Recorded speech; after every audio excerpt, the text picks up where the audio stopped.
The Vatican press room was no stranger to intensity, but never had it been pierced by such a calculated challenge. A sea of reporters sat poised, pens and cameras ready, breaths held beneath murmurs of protocol and prayer. And then, Rafe Marchesi stood. He did not rise like a man asking a question. He rose like a man issuing a warning. With a voice rehearsed in both arrogance and charm, he addressed the pontiff not as a son of the church, but as a skeptic who smelled scandal. "Your Holiness," he began, voice calm but heavy with provocation, "millions are watching today. Millions who trust you. Millions who wonder, why now? Why him? Why give such unrestrained power to Cardinal Luis Tagle?" There was no stutter in his voice. No tremor in his hands. Rafe was not seeking insight. He was staging a spectacle. His words carried the gleam of polished suspicion, the kind meant not to illuminate, but to ignite. The air in the press room thickened. Cameras tightened their zoom. Bishops exchanged glances, uncertain if they should intervene or stay seated. For the first time in years, the Holy See itself felt interrogated. But Pope Leo XIV did not shift. He did not reach for a prepared document. He did not clear his throat, nor consult with aides. Instead, he raised his eyes slowly, eyes that had seen villages burn, and newborns baptized, and nations kneel. He looked not at the man's question, but through it. And in that stillness, the atmosphere changed. There was no anger. No sarcasm. Only something more unsettling to a man like Rafe, restraint. And then, from that calm, the Pope delivered a response so direct, so unmoved, and so loaded with holy fire, it stunned the room into silence. It wasn't loud. It wasn't long. But it cut through pretense like light through stained glass. Because sometimes, the most powerful sound in the room is the one that makes everyone else go quiet. And in that moment, everyone did. Before anyone could speak again, before the next question could be uttered, a realization began to settle like ash after fire: this was not a press briefing. This was not a political rollout. This was the opening blow of something far deeper. Something that would shake the ancient marble of the Church itself. Something that would make the name, Tagle, echo through cathedrals in whispers and in warnings. So pause. Take a breath. Because what you're about to hear next, may not be what you expected. But it will leave you changed. He had never wanted the office. That much was known. When the conclave smoke turned white and the name, Leo, was uttered to the crowd below, he did not smile. He bowed. A man already worn by mercy. A man whose fame came not from doctrine, but from disappearing into forgotten places. Pope Leo XIV was the kind of priest who walked without cameras, blessed the unseen, and buried the unclaimed. He was formed not in the halls of theology, but in the bruised alleys of humanity. His papacy did not begin with triumph, but with tenderness. He stripped the papal apartment of excess, kept the same wooden cross he wore as a bishop, and exchanged grandeur for groundedness. His critics called him overly emotional. His followers called him the soul of the early church reborn. Wherever he went, the old feared what they could no longer control, and the broken wept for being seen. And yet, despite his global reach, Leo moved like a man who still remembered every name in his village. His hands never forgot how to anoint the dying. His eyes never forgot how to pause on the poor. It was from that posture of profound humility that he made a decision no one expected. Luis Antonio Tagle. A name known in Southeast Asia. A cardinal beloved in Manila, misunderstood in Rome. He preached like a man remembering a wound, not announcing a conquest. His voice trembled not with weakness, but with the overwhelming weight of grace. While others debated dogma in panels and symposiums, Tagle washed the feet of garbage collectors and cried while quoting scripture. To many in power, he was too soft. Too local. Too emotional to handle the machinery of the Vatican. A man with the heart of a pastor but none of the sharpness of policy. But Leo saw something the others did not. Where Rome saw vulnerability, he saw vision. Where bureaucrats saw sentimentality, Leo saw sacred fire. And so, on a quiet morning broadcast across continents, Pope Leo XIV named Luis Tagle the new prefect for the evangelization of structures and cultures, a position not merely symbolic, but strategic. A role that placed Tagle at the epicenter of how the Church would interpret and reshape her presence in a disoriented world. It was more than a title. It was a shift. A declaration that the age of dominance had ended, and the age of witness had begun. But not everyone celebrated. Rafe Marquesi sat with his credentials hanging from his lanyard like a badge of war. Educated in the finest institutions of the West, Rafe had built his name by unraveling institutions. He did not hate faith, he simply believed it was obsolete.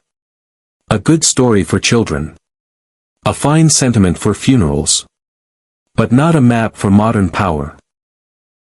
To Rafe, the Church's survival depended on strategy, not saints. And this appointment, this quiet, weeping cardinal being handed the future of the Vatican's global voice, reeked, in his words, of spiritual romanticism dressed as leadership. He was not alone in that thought. But he was the only one bold enough to say it out loud. And so he came, not just to observe, but to expose. Sitting under golden chandeliers, across marble floors walked by centuries of popes and potentates, Rafe adjusted his cufflinks and waited for the moment the cameras would turn. He wasn't hunting for answers. He was setting a trap. The press room was filled with soft murmurs and sharpened pens. Screens projected the Pope's face to millions. Outside, St. Peter's Square glowed in the morning sun, as statues cast long shadows over the gathered faithful. Inside, a war was beginning. One not of flesh, but of word and weight. And at the center of it all stood three men, a pope worn by grace. A cardinal elevated by compassion. And a journalist sharpened by doubt. The stage was set. The players ready. The world was watching. And still, you are here, watching this unfold, breath steady, heart stirred. If something inside you leans toward the truth in what you've just heard, if even the quietest part of your soul recognizes the gravity of what this moment means, don't just listen. Subscribe. Join Circle of God's Glory and walk with us. But if you won't, tell us why. Use the comments. Your silence says more than you think. The room had barely recovered from the announcement when Rafe raised his hand. It wasn't rushed. It wasn't loud. It was deliberate, measured, the kind of gesture that had opened doors in every institution he'd ever entered. The moderator nodded, though unease lingered on his face. Rafe didn't wait for full permission. He stood. Your Holiness, he began, voice smooth as silk, you have always championed the poor, the forgotten. Many admire you for that.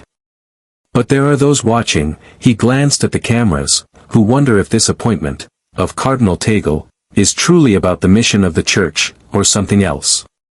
He paused just long enough for the implication to bloom. Some, he continued, might suggest it is a symbolic gesture. A nod toward regions of growth. A way to soften the Church's image globally. In your words, Holy Father, is this decision spiritual or strategic? The trap was elegant. Frame the choice in the language of admiration, then poison it with suspicion. The question was not meant to be answered, it was meant to unravel. Pope Leo did not blink. He simply turned his face, slowly, toward the young man whose voice now filled the sacred press chamber. There is strategy in every breath of creation, he said gently. God did not make light by accident. He chose when to speak. When to wait. When to divide night from day. He leaned forward slightly, voice warm and even. But when I named Cardinal Tagle, I did not consult demographics. I listened for mercy. And mercy, Mr. Marquesi, is not always fashionable, but it is always right. Rafe opened his mouth to speak again, but the Pope, without raising his voice, continued. I did not appoint him because of where he is from. I appointed him because of who he runs toward when the world collapses. There was no applause. No dramatic organ swell. Just silence. Not empty silence, but the kind that breathes. The kind that waits for the mind to catch up to the weight of what it's just heard. Rafe adjusted his tie. His eyes flicked downward. But he pressed on, careful now. Certainly, no one doubts the Cardinal's sincerity. But is sincerity enough when the world demands clarity? The Pope smiled. Not with triumph, but with understanding. Sincerity is the soil. Clarity grows from it. But clarity without sincerity is a weapon. And the Church is not in the business of weapons. There it was again. The shift. Rafe had asked a question rooted in policy. The Pope had answered from the ground of the soul. Around them, reporters scribbled, but slower now. Their hands betrayed their hearts. This was no longer a press event. This was turning into something far more difficult to write. And what would you say, Rafe ventured, his voice dipping into something closer to curiosity, to those who say Tagle lacks the firmness required for global authority? This time, the Pope's eyes did not move. He did not lean. He let the stillness speak first. I would say that the oak does not shout to prove its strength. It simply stands. And when the storm passes, it is still there. Then, in the quiet that followed, he added softly, Cardinal Tagle has wept with the suffering. He has walked without robes among the broken. That, Mr. Marchesi, is the kind of firmness the world needs. And for the first time, Rafe did not respond. He didn't write.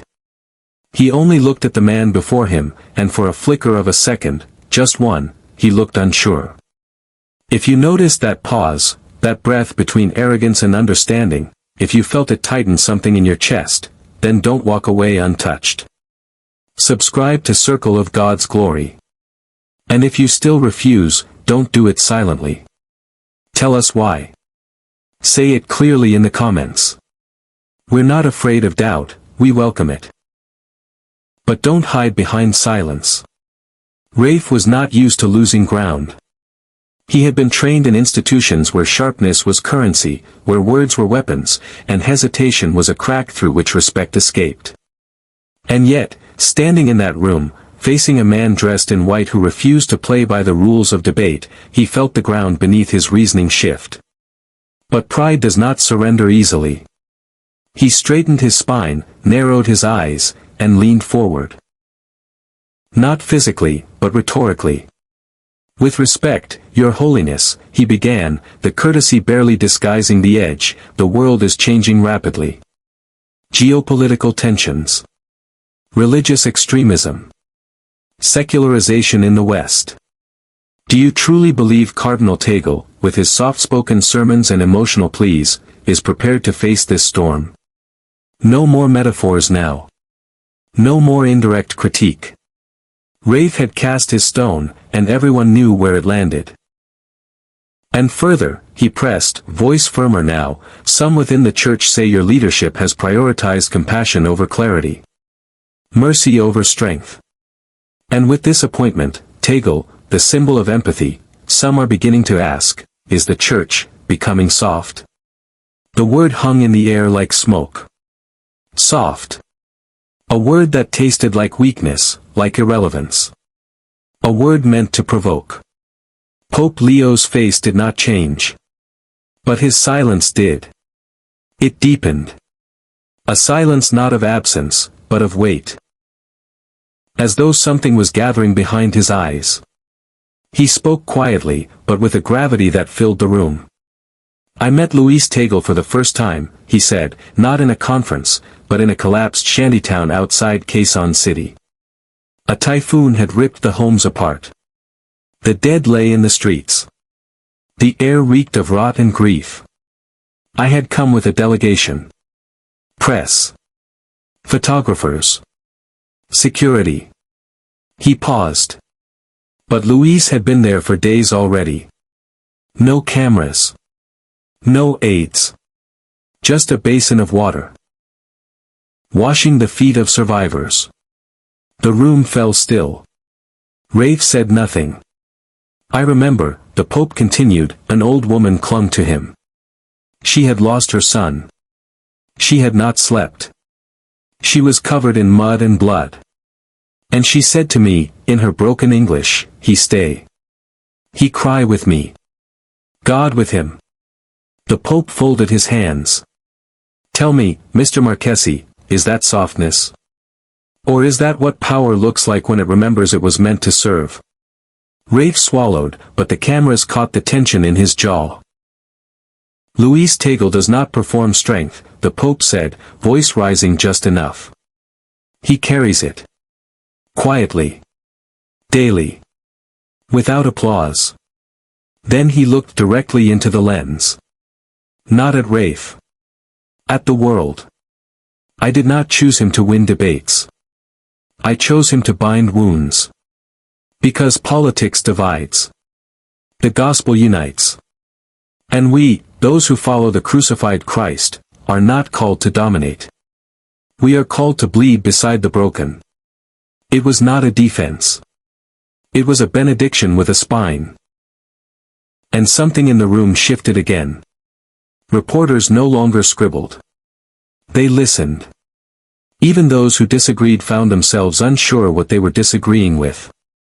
The weight of the Pope's words had done what no policy could. He had reminded them what the Church was supposed to feel like. Rafe opened his mouth to reply, but his voice hesitated, just for a breath. That was enough. Because pride stumbles on ground made sacred. And if you've ever wished for leaders who choose mercy over pride, who walk into storms not with weapons but with open hands, then don't scroll past this moment. Subscribe to Circle of God's Glory. Be counted. Be seen. And if something in you still resists, then let your conscience speak freely in the comments. We read every one. There is a moment, always a moment, when a man who builds his argument like armor realizes it's beginning to crack. Rafe felt it. Not in his voice. Not in his stance. But deep in the quiet space behind his eyes, where doubt first knocks. And yet, pride does not retreat. It retaliates. He did not sit down. He did not breathe. He stepped forward. His tone sharpened, not the smooth diplomacy of a journalist asking tough questions, but the pointed defiance of someone who now saw the room slipping from his control. With all due respect, Your Holiness, he said, eyes glinting with frustration barely disguised as composure, many would say this isn't about mercy or unity. It's about ideology. About positioning the Church to appease the progressive winds of the world. The crowd stiffened. You talk of tenderness, Rafe continued, but critics would say you're being used. That you're a puppet, whether you see it or not, for factions within the Church that want to dilute its voice. They don't want evangelization. They want relevance. And Cardinal Tagle is their symbol. He weeps well on camera. He speaks gently. But is this really leadership, or surrender? There it was. The mask had fallen. No more polished traps. Just accusation. A puppet. A symbol. A surrender. 3 daggers aimed at the heart of the pontiff's vision. Pope Leo XIV did not speak immediately. His hands remained folded. His face, still.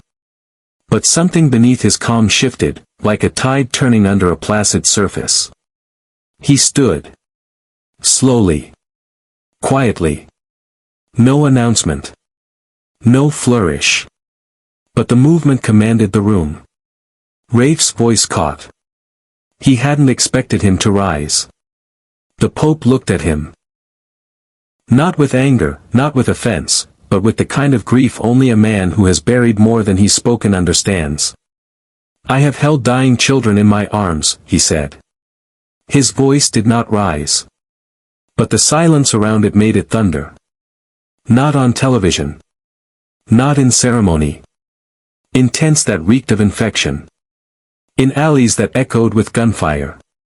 He took a step closer, not toward Rafe, but toward the truth. Luis Tagle held them too. He stayed with them while others fled.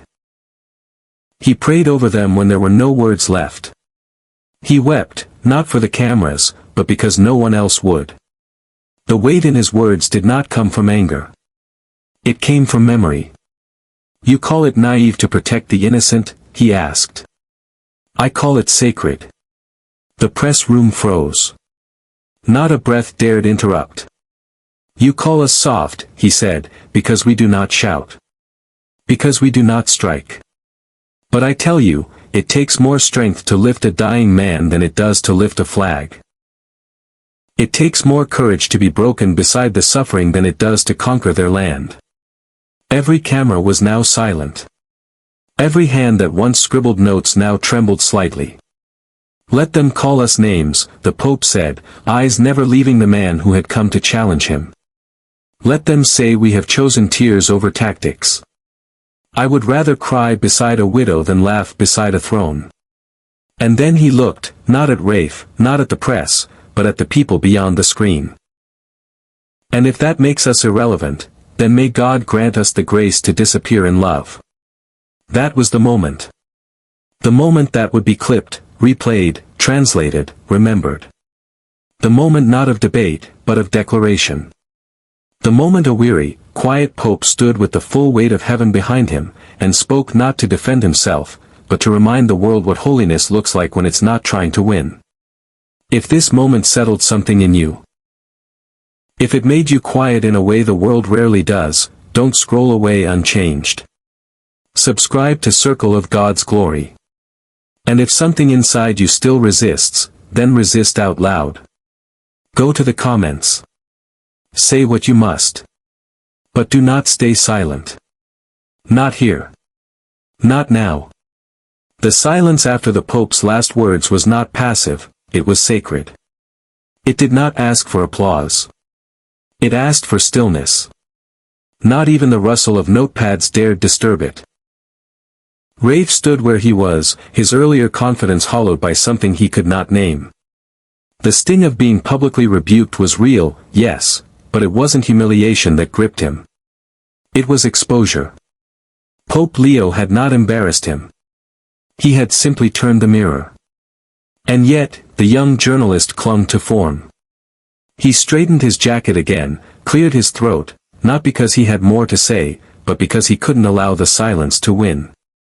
He reached for control the only way he knew how. So. Are we now to believe, he said carefully, that every gesture the Church makes is above scrutiny? That every appointment is only spiritual, never political? But the Pope had already seen the move. And he did not lean back.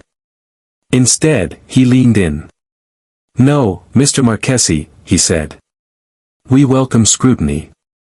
But what we reject, is suspicion masquerading as truth. He walked slowly, deliberately, toward the center of the room. Not grandly, not theatrically, but with the pace of a man who had nothing to prove and everything to protect. You confuse engagement with endorsement, he said. You see us speaking with the poor and assume we are sentimental.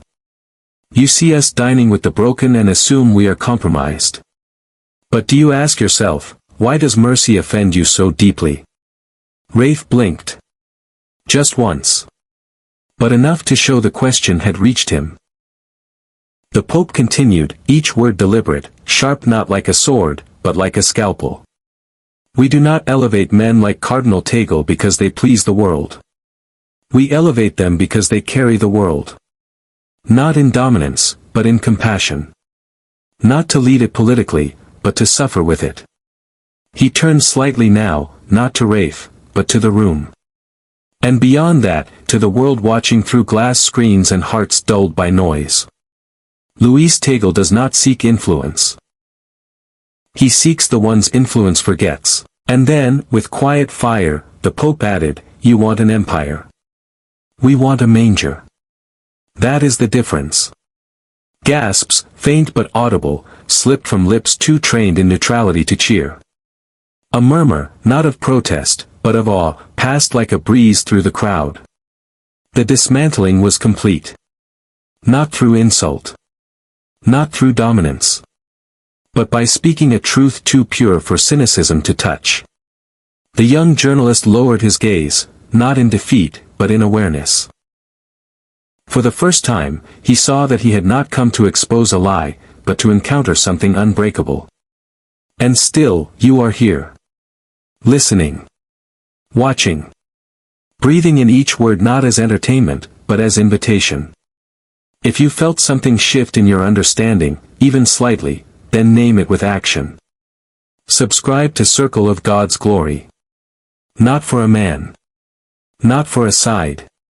But for the truth that still knows how to speak quietly and stand firmly. And if you can't bring yourself to do it, that's all right. But don't walk away in silence. Go to the comments. Say what's holding you back. There is space for truth here, even yours. The confrontation had passed, but the air remained heavy, not with conflict, but with revelation. Pope Leo did not return to his seat. He stayed where he stood, framed not by protocol, but by presence. The fire in his voice had settled into something deeper now, a warmth that did not seek to win, but to reach. His gaze moved past the press, past the cameras, past even the marble walls. It was as if he were addressing a room far larger than the one he stood in.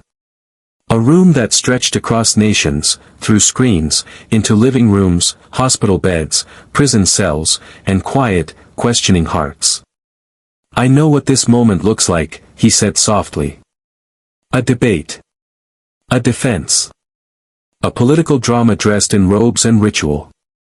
But that is not what this is. He let the quiet land before continuing. This isn't about Cardinal Tagle. It isn't about Mr. Marchesi. And it certainly isn't about me. He paused, letting the words take root. It's about us.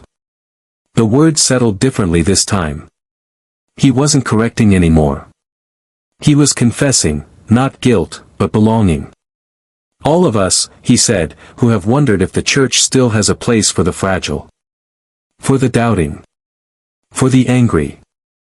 All of us who have felt invisible in sacred spaces. All of us who have begged God for answers and heard only silence. His voice did not tremble, but it did lower, as if speaking directly to the wound behind every skeptic's question. You are not outside the story. You are the story. The appointment of one man does not make the Church better. But the love he carries, if it touches even one forgotten life, then it was never about hierarchy. It was about healing. No heads nodded. No one dared move. The Pope's words had turned the press conference into something rare, a sacred moment hiding in public space. Luis Tagle cries because some of us have forgotten how, the Pope said. He listens because some of us have shouted too long. He walks slowly because the world runs past the wounded. He took a breath. And yes, I chose him. Not because the world asked me to. But because I believe the next chapter of this Church must be written with tears, not signatures. With embrace, not division. Then he stepped back, not from authority, but into humility. And if that makes us weak, he said gently, then let us be weak. As Christ was weak on the cross. And strong in his rising. What remained in the room was not victory. It was vision. Not a rebuttal, but a reorientation. The Pope had not merely defended a decision. He had offered an invitation, to rebuild something deeper than trust, hope. And if you felt that hope, if even a sliver of it opened somewhere behind your ribs, then don't let it pass unnoticed. Subscribe to Circle of God's Glory. Let that be your quiet yes to what's still holy in this fractured world. And if you didn't feel it, if peace hasn't yet touched you, the comments section is open. Not for arguments. For honesty. For questions. For the beginning of whatever healing might still be possible. This was never about strategy. Not in the way the world measures it. Not about optics. Not about appeasing regions or factions. Not about consolidating influence under the guise of mercy. It was about trust. About grace. About the quiet authority of a leader who still believes that listening is the highest form of leadership. From the first question to the final breath of silence, what played out in that room was not a defense of power, but a display of something far more rare, moral clarity in a time that rewards noise. Pope Leo did not argue. He revealed. He peeled away the skepticism without shaming it. He answered attack not with retaliation, but with remembrance, with stories of mud-soaked alleys, tear-streaked faces, and the sacred burden of love that does not posture, but carries. He showed the world that compassion is not weakness. That weeping is not surrender. That the gospel is not a political chessboard, it is the scandal of a God who chose to kneel. And when the world mocked gentleness, he crowned it with strength. So now the question is not for him. It is for you. What would you have said if you were in that room? Would you have challenged? Would you have doubted? Would you have defended mercy, or dismissed it? Would you have recognized the shift when it came, not in volume, but in tone? Not in dominance, but in quiet, trembling conviction? These are not questions to be answered quickly. Let them echo. Let them stretch. Let them press gently against the places where your spirit is still raw. And if even one part of you was moved, not by eloquence, but by truth whispered with reverence, then pause now. Subscribe to Circle of God's Glory. Let it be your answer to the silence you just witnessed.